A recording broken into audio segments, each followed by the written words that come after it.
The recording has started. And Mariah, how are you doing? I'm doing good. How are you guys? Good, good. Would you like to read our deal this morning? Our culture piece is that? Culture. If I Uh, can, yeah, I'll if read I it. can find it here. Hang on a second. Okay, hang on. It always amazes me when I get things set up. I get in here, and then nothing is as it should be.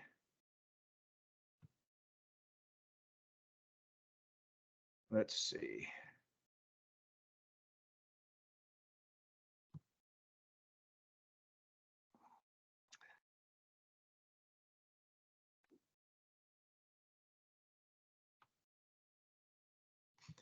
Okay, I have to get over to it. It did not take like it was supposed to, but I will find it real quick here.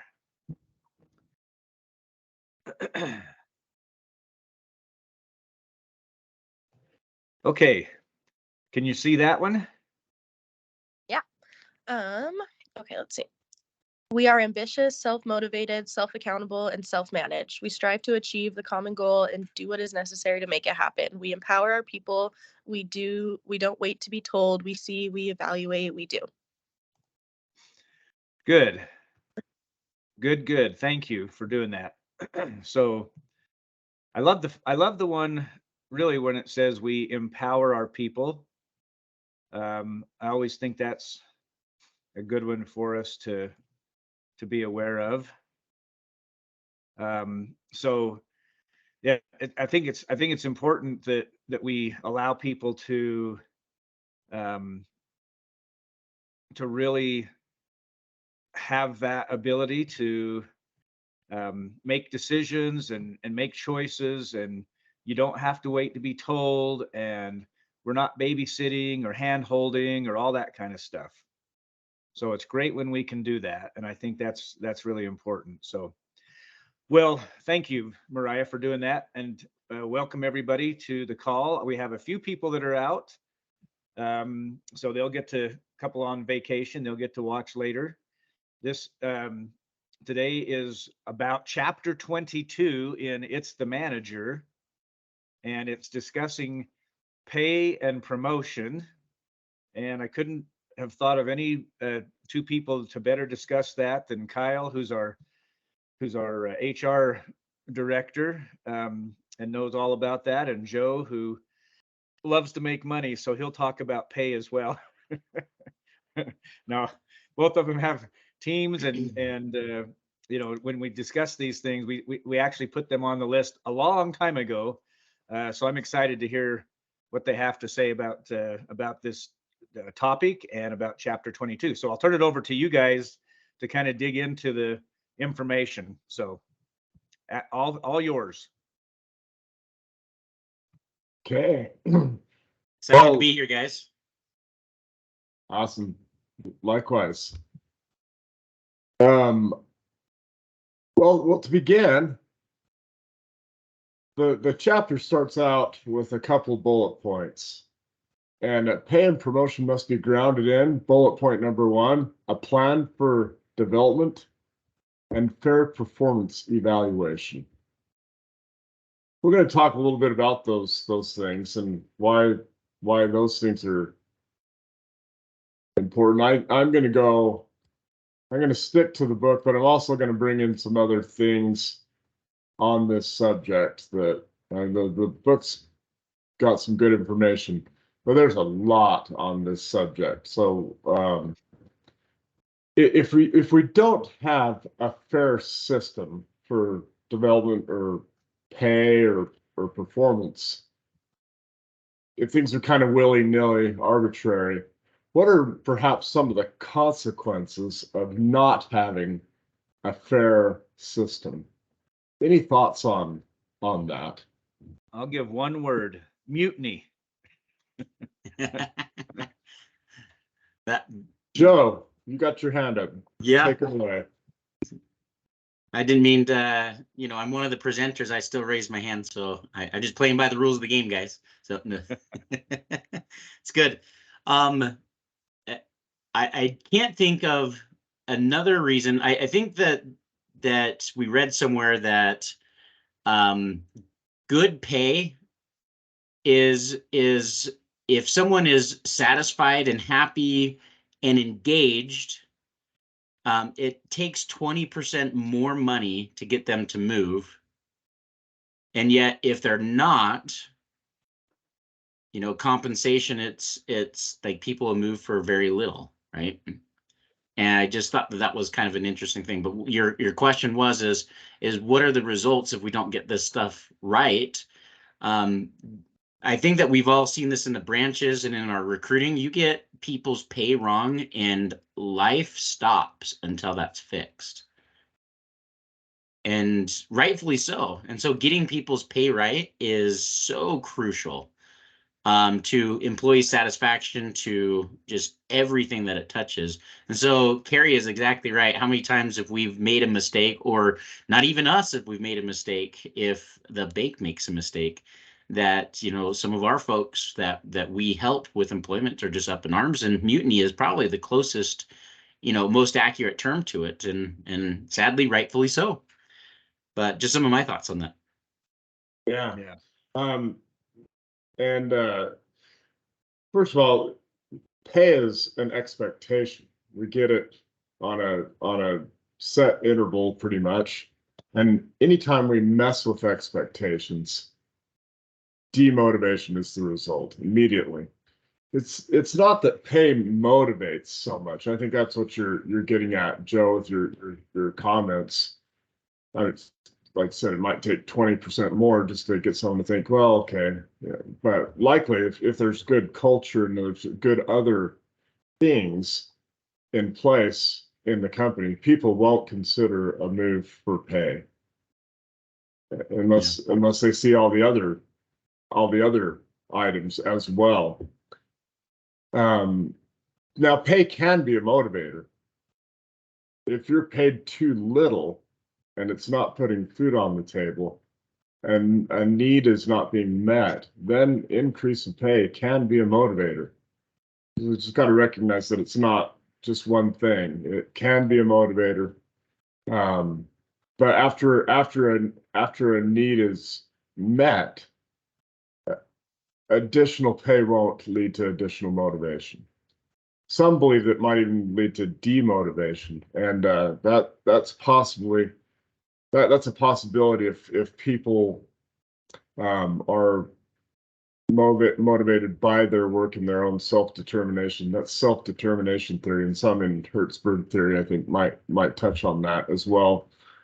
But generally speaking, once a need is met, no additional motivation can result on an increase of something. I think when companies have arbitrary systems for pay and promotion, and it's not based on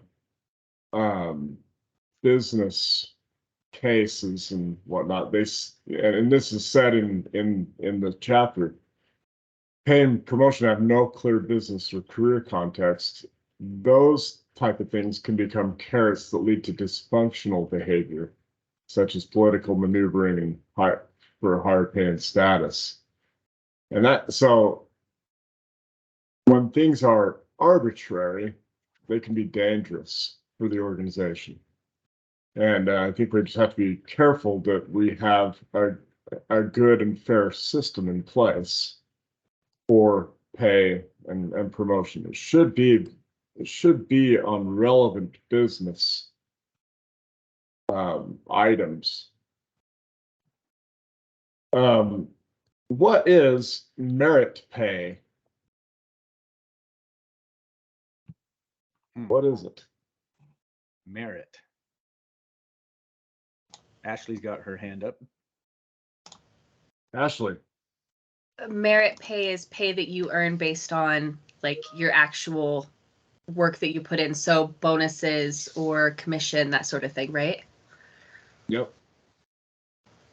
There's another side to pay, and it's entitlement pay. We see this a lot of times in government setups, where every year they're automatically entitled to a raise, and they get it based on tenure.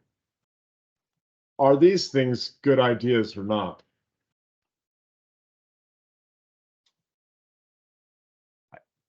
I think tenure, there's, I guess, pros and cons to it.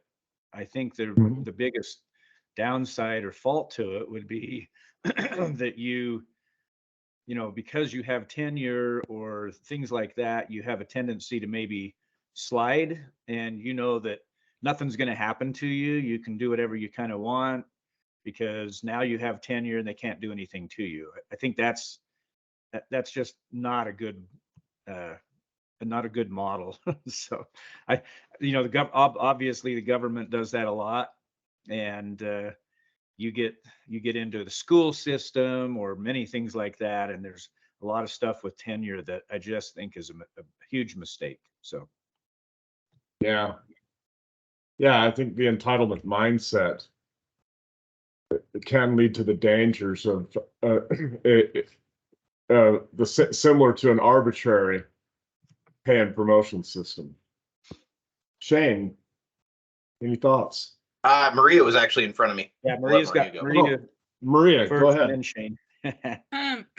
You and Carrie said a lot of what I was going to share, but I don't think that we should expect to get raises or move up in the company, because everything can change.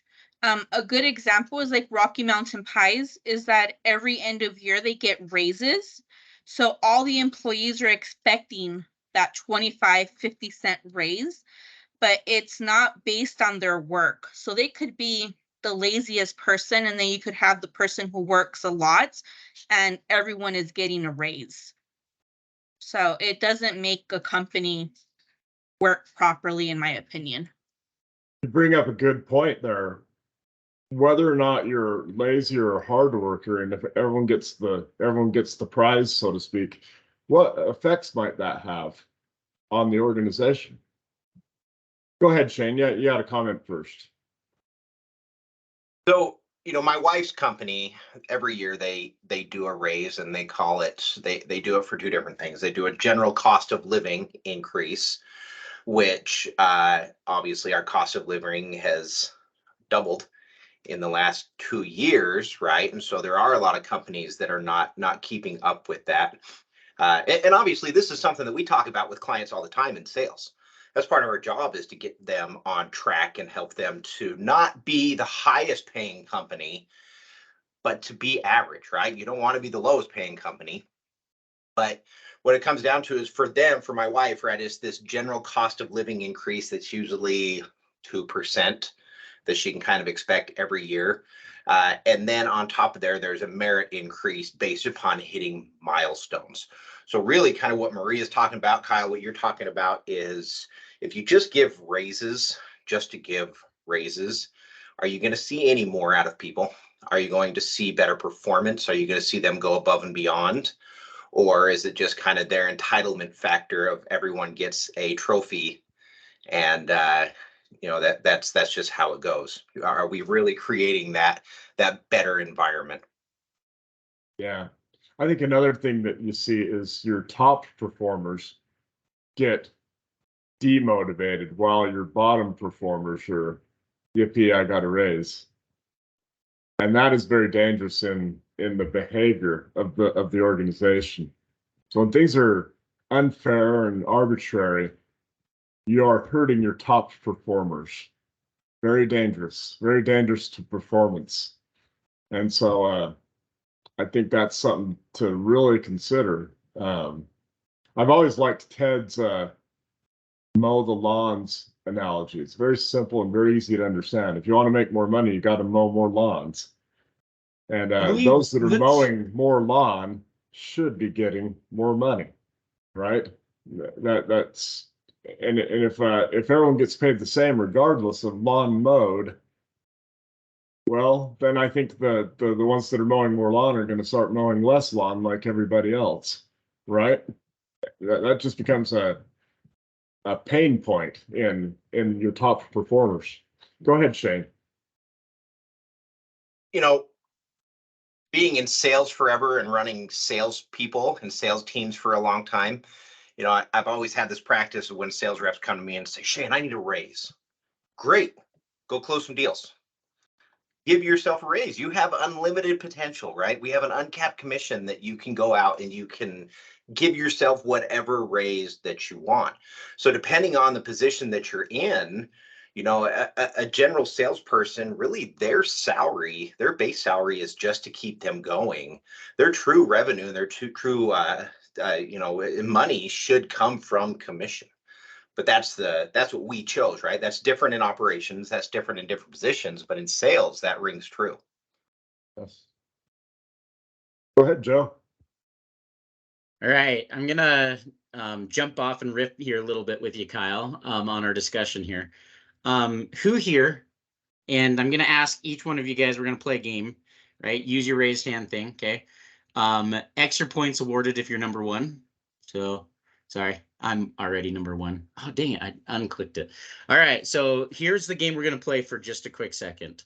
Who here in the last 12 months, and Ted, if it's you're talking to yourself about this, that's okay, has had a conversation with your manager regarding your pay in the last 12 months? Ooh, who's number one? Who's number one? Ashley Hosang. Okay. Even if you were hired in the last year, Shane, you've had a conversation about your pay in the last year. You guys get paid for this? I do this. This is court ordered. I was You guys required. are getting paid? Okay, hands down, hands down. Winner goes to Ashley Hosing on number one, so that's good. Extra points, right? Okay, hands down. Let's do that. Okay. Not everybody here leads, but if you do lead, how many of you have had a conversation with one of your employees about their pay in the last 12 months? Ooh, Ashley's number one. Maddie went number 6 and then came down and then went back up to number 9. So that was fun. So it's good. How interesting is that? I would say that nearly every single one of us has raised our hand on this one. That was kind of a fun little game.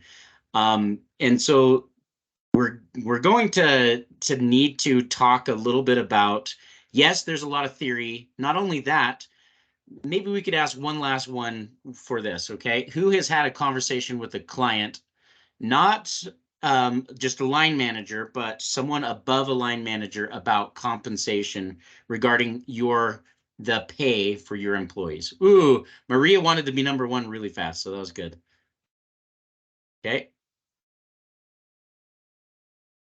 We're in a people business, so good job, guys. That was pretty fun. We're gonna have conversations about money very regularly, is the point I'm trying to get to. Not just with our clients, but with regarding ourselves and regarding our employees.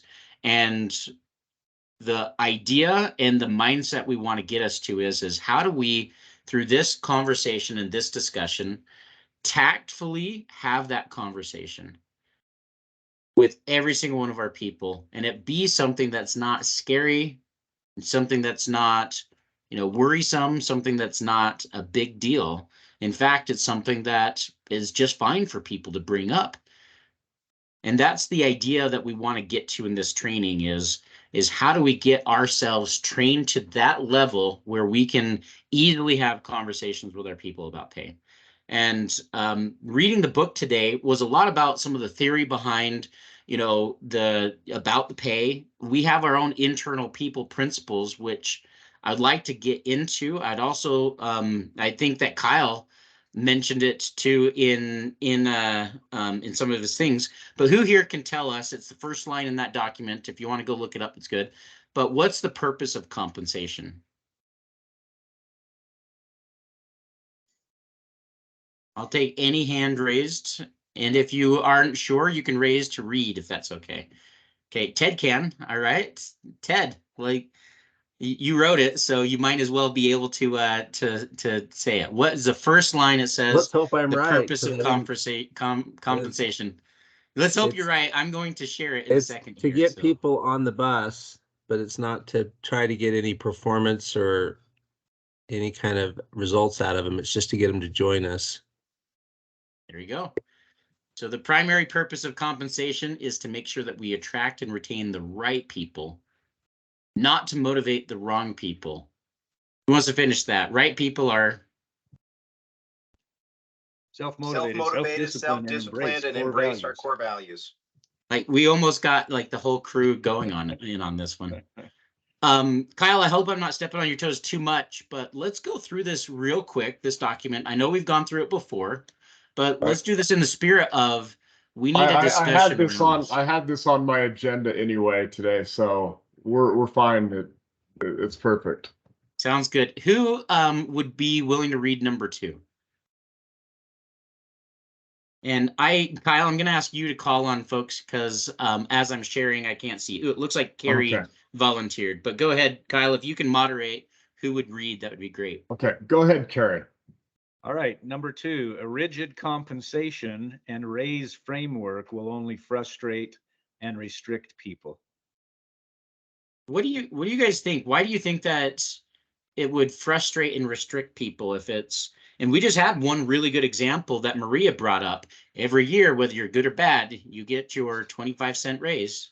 That's just one example, but why do you guys think? What's some dialogue we can have that says if we decide that's the way we're going, it will only frustrate and restrict people? I think what happens in this is it becomes boxy. For example, there are a lot of these pay systems that are pay grades and et cetera, and it has a tendency to turn into more entitlement pay. I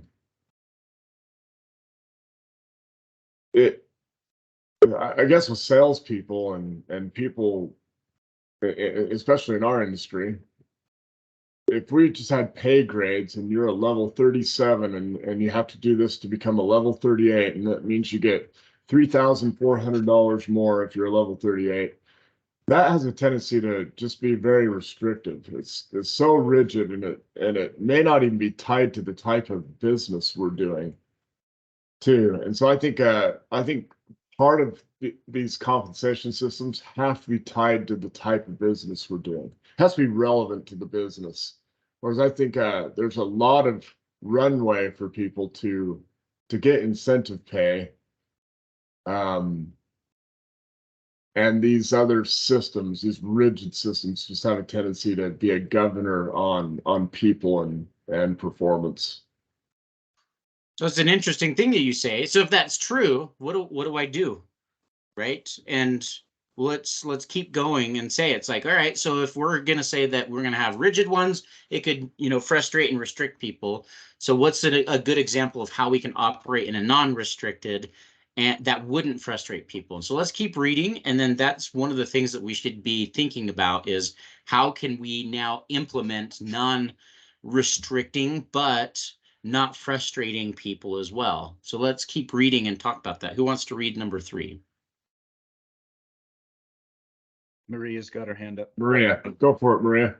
Okay, compensation never acts as an incentive to do the right thing, work harder, look for improvement, innovate, have commitment. People either are these things or they're not. Do not discover these traits within themselves based on compensation. You're exactly right. Yeah, All right, compensation there's a has lot of nothing to do interesting with components in traits. there, right? Has Go nothing ahead, to do Kyle. with traits. Compensation has nothing to do with traits. Nope, it doesn't. I think the thing that we have to recognize on this though is you can pay too low and frustrate people too. For sure. So if the needs aren't being met, or if there's arbitrary systems like you're paying such and such person way different than someone else, people do seek equity. That's just a natural thing. That's mentioned in the book too. And so we have to just be sure that it's relevant and fair and a good system. Otherwise, it can demotivate, but it will not motivate and it will not bring out other traits in people. So you have to be careful not to demotivate with pay system. Yeah, it's interesting because we're going to get to that in the motivation / hygiene theory on number 5. But here's the interesting thing. So we've talked about the purpose of compensation is get the right person. We've talked about that if we create an overly rigid structure, it will restrict and frustrate people. And we've talked about how money doesn't change whether someone is a hard worker, someone is going to be doing the right thing, looking for innovation or improvement, right? Or be committed to the cause, right? They either are those things or not. So we've talked about these 3 things. And so it's like, all right, so let's start formulating how do we act again? Who would read number 4? Shane, hit it. Most economic progression beyond change of scope of value by employee should come from profit sharing. The only way we can have more money to pay people more is by producing more profit. Now you hit it on the head earlier. It's like if a sales guy comes to you, it's like they can impact their pay more than almost anyone else in the business. And yet that's one mindset. There's a more challenging mindset. I found a lot of people have really funny idiosms. Is that the right word? It's probably not the right word, but really funny ways of thinking about their pay and the way that they want to bring it up or don't want to bring it up. Who here has known someone that's not abashed about bringing it up, and maybe very often? Shane still got his hand up, so it's him. So just teasing Shane. Who here has known someone who is very shy about talking about pay, almost to the point where they don't ever bring it up, and yet you can tell that that's something that they're frustrated about? Sounds like Maria's experienced that, right? It's Ashley's experienced that. I think that we need to also take into account the psyche of the person that we're leading. And this is the only way to get to know these individuals is through one-on-ones and through discussion and what is important to them. And this is why we've been talking so much about doing personality assessments and meeting with your team one-on-ones and having these one-on-ones so you have a chance to really interact and get to know these people, because the biggest way that you can make an impact is through really knowing your people, and you can't get to know your people, especially as a manager, if you don't meet with them. Can I interject one other thing too, which I think is really unique to our industry? So Shane had mentioned, on salespeople, if they want a raise, go sell more. But we have 2 sides in our business that both sides, recruiting, can do the same thing. They can say, look, you want more money, let's just put more people on the jobs. Let's add more people. Let's get more people. So it's kind of a fun thing that both sides, because they impact our profitability in our company, and both sides have the opportunity to increase business, both through sales to the customer who pays the bill and sales to the candidates who fulfill the assignments. So both of them have that opportunity. Well, it's interesting how well that goes with number 3 inside the book, right? That most employees want some form of incentive pay. I thought that was an interesting additional, dialogue to hear. We got Maria's hand up. Maria, did you have a comment? I did. Joe had mentioned the word, like, you have fear of discussing your pay. But sometimes it's not fear. Sometimes it's like you don't really see the reason on why you would get a pay raise, kind of thing. So when I was a recruiter, it made sense. I'm bringing in people, I'm helping the company bring in revenue. But now that I'm HR, how can I sit here and tell Kyle, hey, Kyle, I think I deserve a raise, So it's not something that I ever approach Kyle and be like, hey, where are we raise wise? If at the end of the year he brings it up, great. And if it doesn't happen, great, because I know it's all market value and it's all depending on what everyone else is bringing to the table. It's a little trickier than that too, Maria. And I think that that's absolutely true, because, I've many times, like, do I feel like I've earned it? Is the business in a place where it justifies it? Is it, and I'm in my head about all of these external factors. And yet what's also just as true is the market moved very fast in the last few years. And if we as a business and our management team do not have a strategy around this, or are not having conversations around this, what's likely to happen? People getting poached. And so that gets to be an interesting thing that we really need to make sure that we have a strategy, that we have our leaders understand how to have these conversations and not be afraid of these conversations. I think that's kind of where we want to lean into is how do we make sure in this next 29 minutes we have a conversation about this. Let's plow through these next handful of ones. Who would read number 5? I'll take 5. That's a good one. Hertzberg motivation hygiene theory on pay. There are certain factors in the workplace that cause satisfaction, while a separate set of factors cause dissatisfaction. I think there's also a motivational factors too. So it's motivation, hygiene, right? These factors do not act on a continuum with one increasing as the other diminished, but are independent phenomena. Thus, good pay merely reduces job satisfaction. Only opportunities for achievement, recognition, advancement, and growth can create satisfaction. Needs only motivate until they're satisfied. I think I'd probably reword this a little bit, if I may. It should be that just knowing the theory, good pay merely reduces job satisfaction. I would say that good pay does not increase motivation, because it's not a motivation factor, it's a hygiene factor. So we say, and it kind of is here at the bottom, it says needs only motivate until they are satisfied. So I'd agree with the final statement here, but I'd say that good pay does not increase satisfaction after the need is met. Opportunities for achievement, recognition, and advancement can create satisfaction. I'd change that word to motivation. Growth opportunities can create motivation, and then needs are only satisfied. Hygiene factors like pay and are only satisfied up to a certain point. Yeah,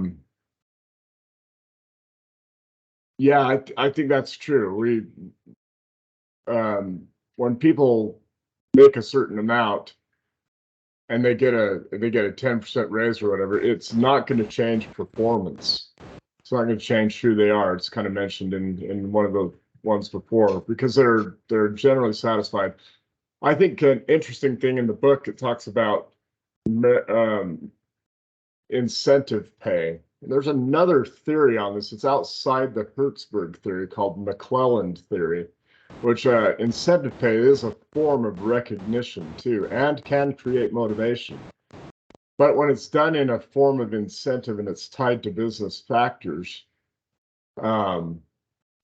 incentive pay is helpful to a degree on motivation. So I just wanted to throw in a little bit of color to number 5 here, because it's not an exact thing with people. So just ask me about that if you want to talk a little bit on that, in a separate discussion. So I agree with all of these things. Is there any extra comments about this that we want to add about number 5? And motivation comes from inside the work. I really love that.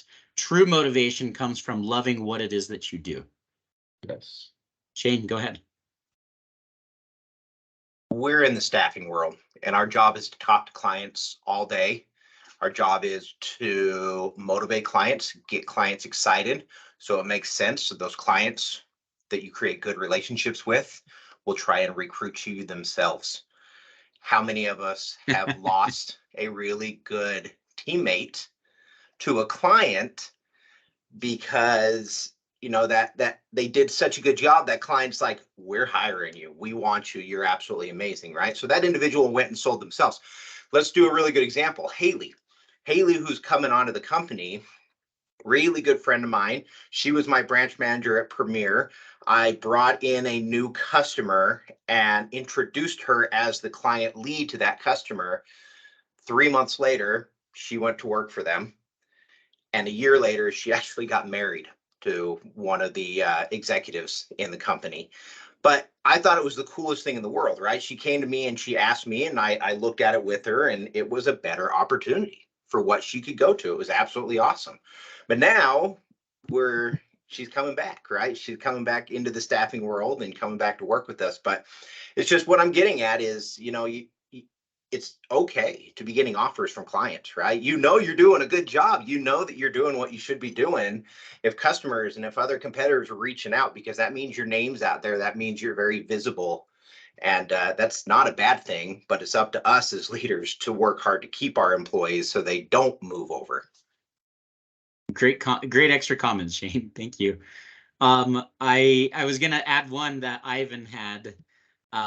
He was selling his experience with Dan about why they should become clients, and they turned the corner on it real fast on him, and were really hard selling him coming over to work for them. He's like, man, if you've got all this experience, we need to get you in our team. And he gave me a call after, and just like, having a fun discussion about this. But it happens, and this is the part of all of these things. And so our jobs is to, as leaders, help our people work with true motivation, right? And find people who are really motivated from inside the work, and not looking for people that we have to use a characteristic to help lead. I'm going to need a volunteer to go 6, 7, and 8, and we're going to need to move a little bit quicker so we can get to the heart of the content. And let's just work our way through these things. And I'm going to do something a little bit more fun for a few minutes. But who has not read yet or had much to say would be willing to? Maddie, all right, go ahead. 6, 7, 8. There is no such thing as a pay advances for duration, only innovation and increased value add. Number 7, we will by necessity always keep pace with market wages. Number 8, we do not intend to be the lowest or highest paying company in the market. Interesting that Shane just had something to be that, right? It's not our intent, and we don't even encourage our clients. Any extra comments to that, Maddie, that you wanted to add? I just think number 7 really stands out to me, because keeping pace with market wages right now is really difficult for companies to do. They're not making that much more money, but the cost of living is going up way too fast. And so I think that can be one of the most difficult ones to do as a company. Which is interesting, because in order to do that, we have to increase our prices to our customers. Interesting that we're going through pricing and repricing right now as a company, so that way we have the money to be able to make sure we stay on pace with market wages. It's just an interesting extra factor. Okay, I need 9, 10, and 11. These are a little bit longer. Someone who has not yet read.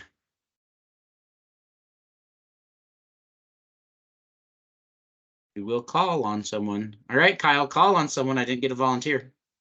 Techie. 9, 10, and 11, Techie. Cool.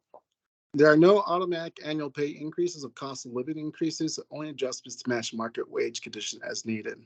Pay raises, pay progression potential, etc. should never be a difficult or taboo topic between an employee and their manager. Employees should discuss pay raises, progression, if desired, annually with supervisors and performance reviews. Ooh, here it comes out. Performance reviews. Performance reviews. This is interesting. What do you guys, Techie, what comments would you have about 9, 10, or 11, if any? It kind of just goes back to the principle that we were talking about earlier about rigidity behind pay raises and whatnot. I think there needs to always be an open conversation between managers and their employees and whatnot, and having that trust and transparency to discuss that for sure. Yeah. Here's something interesting. And thanks for your comments on that, Techie. It was really good. And Ted, I'm going to call on you in just a second here, but I keep seeing people talking about you should be talking about annual wages is not frequent enough, and I hear other people saying it's too frequent. I hear others saying that we don't want to have these conversations just because it leads to dissatisfaction. I've heard a lot of noise about this. So Ted, I'm going to call on you for this one because you wrote number 11. Employees should discuss pay, raises, and progression annually with supervisors and performance reviews. And you put this interesting word in here. It says, if desired. Can you help us understand what do you mean by that? I think it's possible there's a scenario where I guess the employee doesn't want, it isn't want to. It's clear that let's say that we have a set sales pay structure and there's 3 tiers of base and there's very clear criteria to attain those and everything else is variable compensation. I don't know that there's any reason to talk about pay other than that, hey, do you want to make more money? Go close more deals, or let's get more clients. Then you become a coach as the manager to try to say, okay, how can I coach you and help you perform more? So I think there's some of that built in there. There's also some scenarios where probably an employee or maybe even a manager, I don't know that I think that's correct, but I don't know exactly what I meant. I just think that it's to say it is not a mandate that you absolutely have to do it once a year. I would say that you should probably at least once a year get on the same page, and because there's drift, right? Maybe you guys were absolutely on the same page a year ago at one point, but that's the point of the PAT, the priority alignment tool that we do in Griffin Hill, is to keep managers and employees aligned on the key roles and responsibilities and directions in their work because of drift. And I think with this, there's also drift. So I would say that they should do it at least once a year, irregardless of desired or not, except potentially cases like the cells. But even then, we wouldn't be talking about how to get a bigger base. It would be just to say how to earn more money through greater performance when you have a highly performance-oriented compensation package. So I'd still probably talk about that. Why not talk about it more is I think that, and again, in some situations it might be more, and that's part of the if desired also, is it's possible that you should talk about it more, either that you're on the cusp of something and we need to manage through that by talking about it more. If your role and your value contribution to the company is changing dramatically and frequently, then we should talk about it more. But just to talk about it more in the context of a more set system where most of us don't get pay raises every month or two, I think it's like picking at a scab. And I think the employee starts to think, well, why do you keep bringing this up? What am I missing? There must be more things there. There must be something, there's something that's bothering me, and that I think it creates pain where pain wasn't there, is my theory on why not to talk about it too much unless circumstances require. Yeah. Quite interesting, because that goes right along with the next one. More talk about wages with employees beyond annual or situational only leads to dissatisfaction. I think that's quite an interesting, add to it. And, if you are bringing it up, it's like, hey, are you happy with pay every time you get together? It's like, why do you think I'm not? Or it starts to, like Ted was saying, creates a pain body where one didn't exist. Kyle, you had some comments?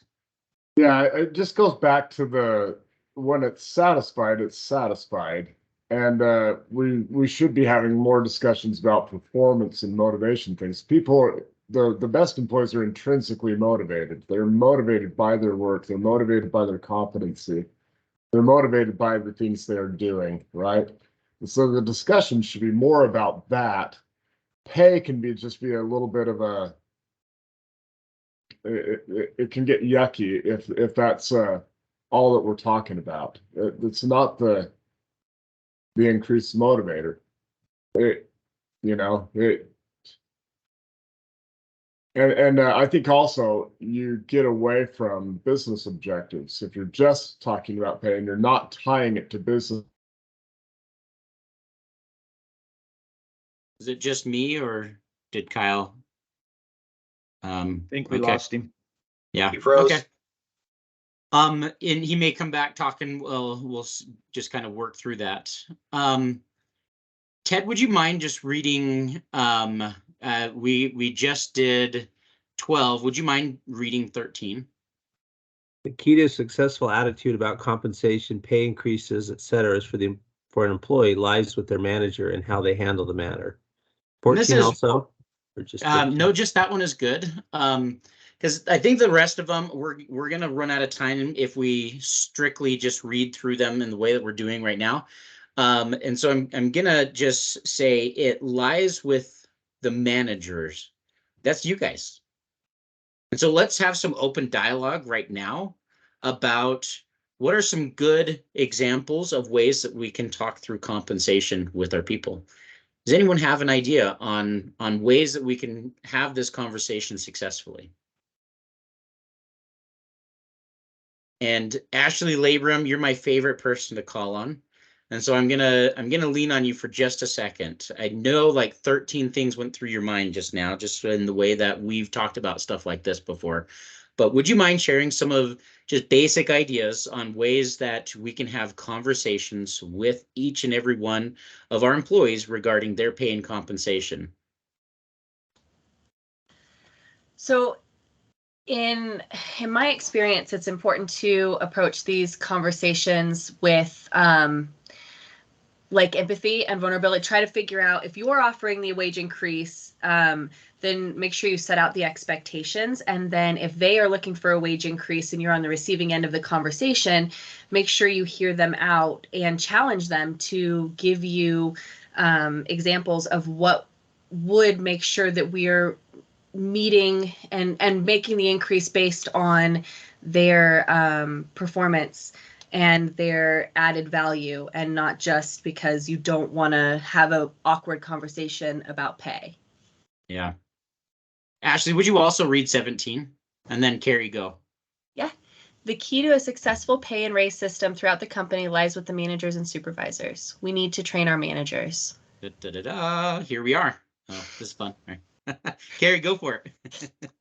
Yeah, I think when we talk about pay and promotion and that sort of thing, so unlike mentioning pay every month to create situations that don't exist or frustration, we should be talking about performance all the time.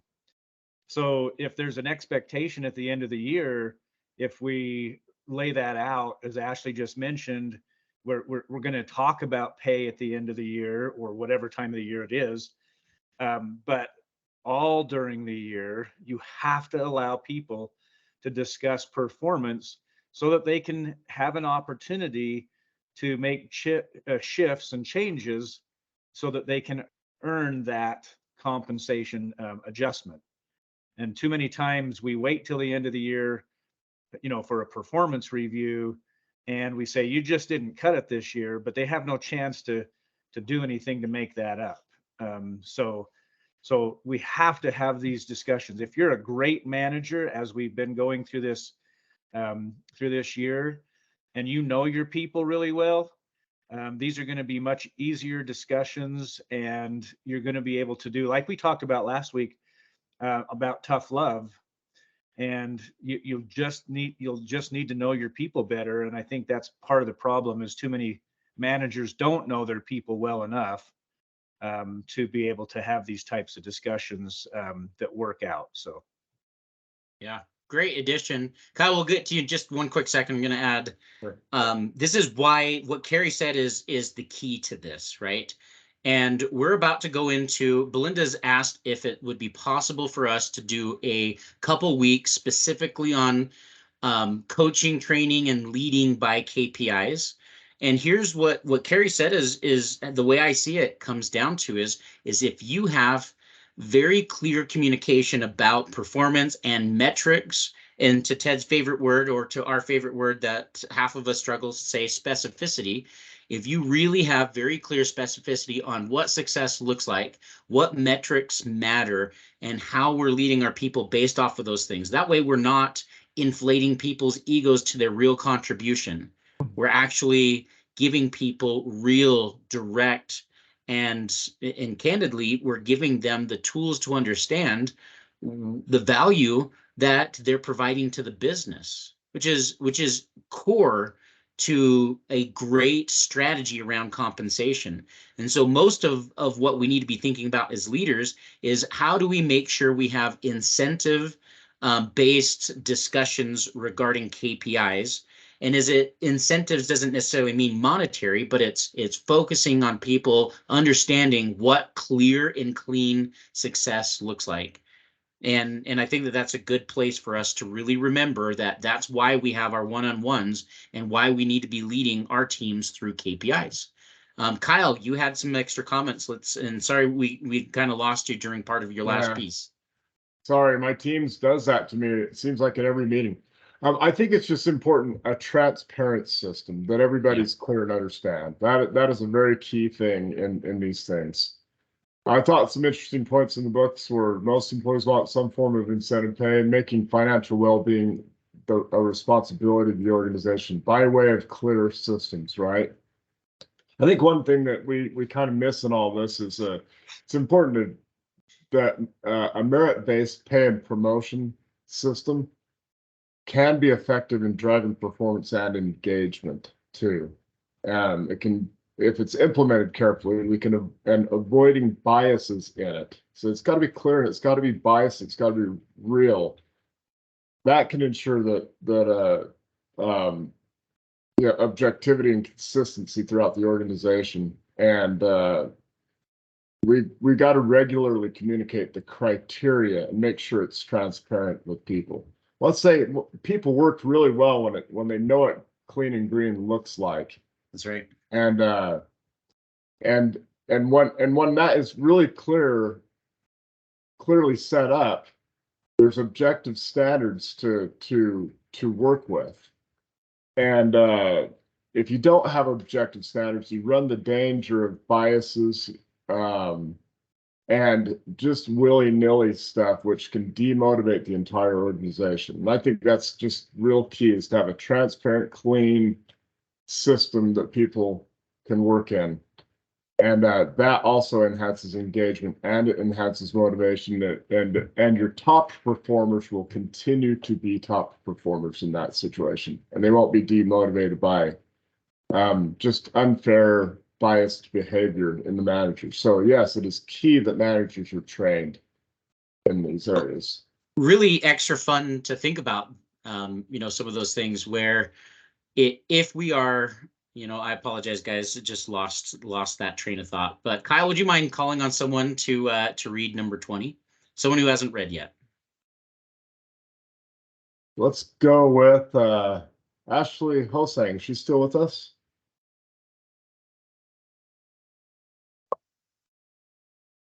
Yes, I'm here, but I'm driving. Oh, okay. Better not have you All read right. number 20 then. I don't know. No, I don't think read that's a and good drive. idea. Don't read and drive. Okay. Belinda.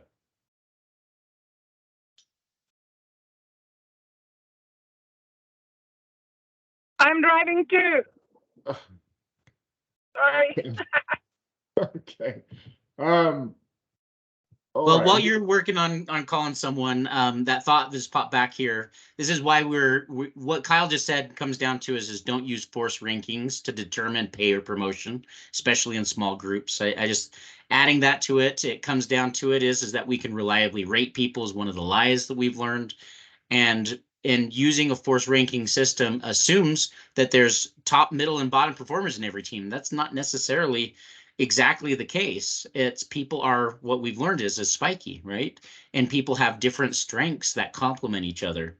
And so let's kind of put that through the mindset. Who else can read? I think the problem with ranking too is it has too much of a comparing people with people instead of people against objective standards. That's right. And that is a real problem in any type of evaluation system. Okay, can I get a volunteer to read? I think Arturo, I was gonna say Arturo hasn't yet, so he just raised his Can hand. I just say something? Sorry, guys. Which doesn't mean that a review system and a performance evaluation system should be thrown out with the Agreed. bathwater. Oh, no. We have to have a system. You've got to have one. You've got to tell people how they're doing against your expectations so that they're not left to guessing that they're either doing a fabulous job or they don't do a good job at all. So we just need to make sure that this is understood. Yeah, Yes. that's not, yeah, there's no And way. as long as it's objective standards and very transparent and consistent in the organization. And it must be defensible in a court of law. Discrimination sneaks into every area of your company if you don't have things very clear and consistent. Okay, Arturo, go ahead and read 20, and then we'll need someone to read 21. So I'll need a volunteer in a second for that. Go ahead, Arturo. All right, good to great on compensation. If you need financial incentive to motivate, then you have the wrong people. You cannot turn the wrong people into the right people with money. People do respond to incentives. The wrong incentives or misaligned incentives are not merely meaning. They are outright dangerous. The law of unintended consequences, incentives, and other financial compensation mechanisms only work if they align with the company values and strategy. Wonderful. What would you add to that, or what's some of your thoughts on that, Arturo? And thanks for volunteering to read. As we were talking at the beginning of the call, when we offer compensation, is to get someone on the bus, right? And incentives motivates the right people. There is nothing more perfect than talking about this. If we offer more money to someone, doesn't mean the performance is going to change because they are doing all what they're doing already. You know, what else can they do? We cannot expect performance to go higher, but other than maintain and be greater though. Yeah, it's just interesting. I've seen a lot of incentives around attendance, and that kind of cracks me up a little bit because, we all have issues and other things that come up in life, but there's just some folks that always have life coming up. And so it's like, is that really something we should be putting financial incentives around? Yet on the other side is putting financial incentives around just doing what your basic expectations are of your work. And so where's the line in these things? And so I think it does come down to is we have to make sure as managers that we are running our business, and we've said it again, by clear outcomes. And in addition to that, it's not that we don't have financial incentives, because we do in sales, and we will in a lot of other roles, and there'll be some roles that don't exist in that same exact way. But this is how we should be talking with our people, is through number 21. Because your people are coming to you and saying, I need to make more money. How can I make more money? And let's talk through number 21. So when people are coming to you and asking, how do I increase my pay? Carrie, are you going to read number 21? I and am. add some comments? I can Great, read it. please do. I already parked. Okay, thank you, Ashley. Let's have Ashley read it, and then Carrie, if Okay, you have a no, comment, that's good. let's get to it. Okay, 21, Ashley. So how do I increase my pay? A, improve your skills. B, add more value. C, affect those around you. D, create business success. E, we won't create a checklist or merit badge list for you to do these. You figure them out. Some of your thoughts, Ashley, on that? Well, I agree, of course, with this.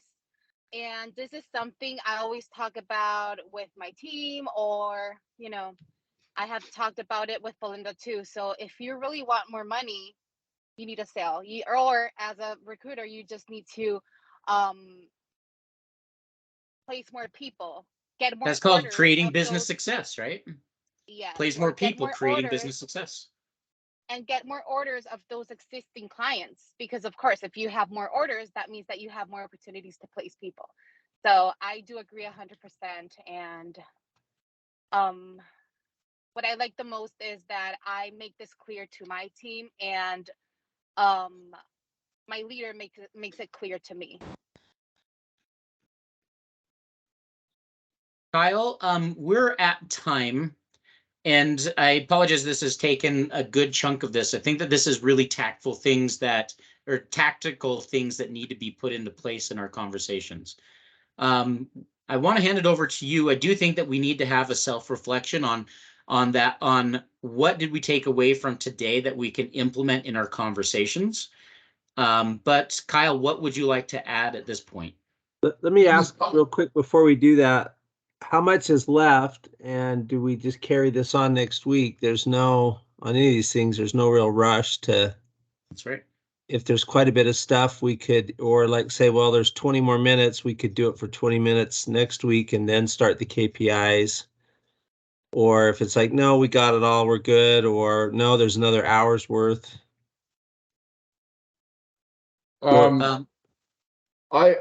I have more, but I think in conversation we've covered most of that, and so it'd probably just be repeating. I think the only thing I'd like to add, if I could take about 5 minutes, then I would just say that what are some of the. I would rather just add that 5 minutes to next week. Okay. I guess a lot of people have some urgency they probably scheduled. That's right. So I'd rather stay on time and just. To be continued. I would call it, if you've got 5 minutes, Kyle, I know that we have in dialogue and discussion and implementation at least another 10 to 15 minutes of things that we need to discuss, because getting pay right is so crucial to our organization that we do need to have the conversation that says, how do we make sure that each and every one on this call knows how to tactfully have this conversation with your people? And so I think that it would be prudent to jump into your 5 minutes and then having some dialogue back and forth on ways that we can implement this document that we just read and this chapter for another 10 to 15 minutes would be ideal. And if we could add that to next week, that would be wonderful. Yeah, I want to talk a little bit about common mistakes that managers make in evaluations and pay. And that'll be probably a good 20-minute conversation. I have about 5 minutes of content, but it would probably turn into about a 20-minute conversation. So we'll hold off on that till next week. Okay. And then we'll do the part 2 of the meeting. We'll start our KPI discussion. And that'll go a week or 2 or 3, and then we will start into leadership. That sounds great. Okay. If we could get anyone who has, Carrie, you're really good at this part. We are over time. If you need to go, please. But the one thing that I think would be helpful is if after we've gone through this content so far, if you guys would write 1, 2, or maybe even 3 takeaways right now, and then let's take a couple minutes to do that. And then what we'd like to do is have anyone who wants to share, go ahead and share.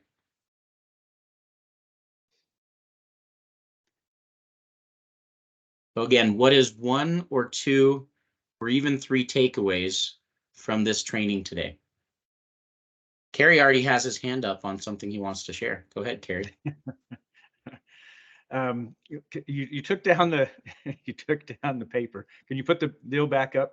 Yeah, I have it in my head, but I want to make sure I don't miss anything. I just think for me, I love the very last one, number 21. There's so much in those 5 pieces. Improve your skill, getting better, which is why we have training, adding more value to the company, looking at yourself and saying, how can I add more value? And then, being able to touch other people, affecting them, got your back, teamwork, all those sorts of things, creating business success. And then this last one, which I love, which is, again, we're not going to tell you everything to do. I think it's very point blank, and, you figure it out. We don't have to tell everybody. This is why we hired you. You figure it out. You make the checklist. We're giving you the outcomes. You figure it out. So that's what really, there was so much good stuff, you guys, and I appreciate it. But I love 21. So. Yeah, it's fun to think about that, because one of my favorite things that Carrie taught me, and this was years ago before joining Smart, was what's your personal brand? And the company's actually hiring your personal brand. Yes, for a role, but they're also looking for your creativity. We are looking for your creativity, your ingenuity. And if we create a merit badge list of things for you to add more value, we're missing the opportunity for your creativity. And I think that that would be the worst thing that we could do. Techie had a comment. Let's go, Techie. I really love the principles of carrot not sticks. It reminded me of the book. I kind of read it from Drive by Daniel Pink. We have to be motivated intrinsically, and we have to be performing with. We have to do things that we want to do, that we love, as opposed to being motivated by some sort of incentive, because those are temporary. But when you're motivated intrinsically, that's long lasting, and you can really perform at a high level by that. Yeah, that really reminds me of Shane's tells me this a couple times, and it's the analogy of the canoe. And now there's folks in the front of the canoe rowing as hard as they can. Some people in the middle of the canoe, some people in the back of the canoe that are actively trying to sabotage. It's just interesting when we put it through. True motivation comes from inside the work. Having joy with the things that we do matters so much. And I love the way you're talking about that in not carrots or sticks, but in loving what it is you do. I love that, Techie. Thank you. Kyle. I just say specificity, keeping it clear, keeping it relevant, and avoiding biases is a key thing in this subject. You don't want to demotivate your top performers by your biases to your inclinations toward things that are not relevant to the business. And I think that's don't demotivate your people with pay and promotions. Keep it real, keep it relevant. Okay. And Kyle will lead us in next week. And I really appreciate you guys being willing to jump on this call today. Learning a lot from you guys. And I think this is about trying to figure out as leaders how we are going to make sure that, number one, our culture meets it to the end of the row. And number two, that we set our people up for success. And that's us. It's our job. Set our people up for success. So I wish you guys a lot of luck this next week in helping your guys as people.